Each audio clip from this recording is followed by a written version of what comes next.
ফাতিমা রাদিয়াল্লাহু তাআলা আনহা বিশ্বনবীর কলিজার টুকরা চাচাতো ভাই আলীর সাথে বিয়ে হলো।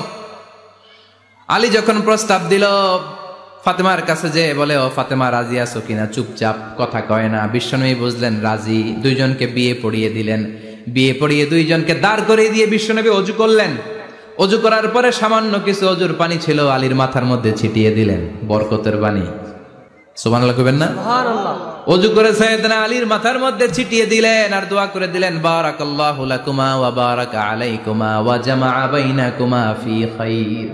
আল্লাহ তোমাদের দুইজনকে বরকত দিয়ে দাম্পত্য জীবন শুরু করার তৌফিক দান করুক। আবার দোয়া করলেন, আল্লাহুম্মা বারিক লাহুমা ফি বিনাইহিমা, ওদের সম্পর্কে বরকত দেন। ওয়া নাসালিহিমা শিবলিহিমা, ওদের গর্ভে যে সন্তান আসবে এগুলোর শ্রেষ্ঠ সন্তান বানান। 1 বছরের ব্যবধানে ঘরটাকে আলোকিত করে প্রথম সন্তানের জন্ম হাসান। সুবহানাল্লাহ। হাসান রে বিশ্বনবী এত আদর করেছেন, বিশ্বনবীর কাছ থেকে এত আদর কেউ কোনোদিন পায় নাই। হাসান রে বিশ্বনবী ডাকতেন লুকা। বুখারীর বর্ণনা, শব্দটা কি? লুকা মানে পিচ্ছি। ছোট বাচ্চাদেরকে আপনারা কি কন? আরে পিচ্ছি তো আমি কইছি, আপনারা কি কন? নাগাইছে কি বলেন? বাচ্চা বলেন, বাবু বলেন, আর কিছু কি বলেন?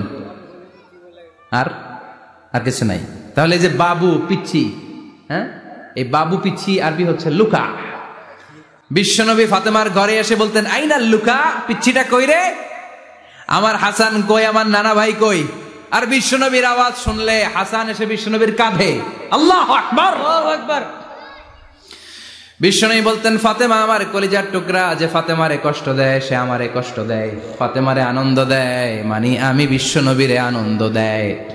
এই ফাতেমা সব সময় পর্দায় থাকতেন, দিনের বেলা বেরোতেন না, সারা দিনে টয়লেট করতেন একবার, সেটাও করতেন রাত্রে, যাতে দিনের বেলা কেউ তারে না দেখে। কি ব্যালেন্স লাইফ, কি ব্যালেন্স লাইফ! রাতে একবার টয়লেটে যাওয়া মানে কি সারাদিন খাওয়া দাওয়া এরকম ব্যালেন্স করে করতেন। কেউ দেখতে পারে নাই ওনারে, কেমন ছিল কেউই জানতো না। এমন ভাবে চলাফেরা করতো, কোনো পুরুষদের সামনে দিয়ে কখনো যেতেন না। এজন্য ইন্তেকালের আগে আলীকে বললেন, আলী, বিশ্বনবীর ওসিয়ত অনুযায়ী কিছুদিন পরে আমি আমার বাবার সাথে সাক্ষাৎ করব। ইন্তেকালের সময় বেশি লোক আমার জানাজাতে আসার দরকার নাই, নিজেরা দোয়া করে দিলে চলবে। আর আমার জানাজার খাটিয়ার উপর দিয়ে বিশাল একটা বোরকা দিয়ে দিও।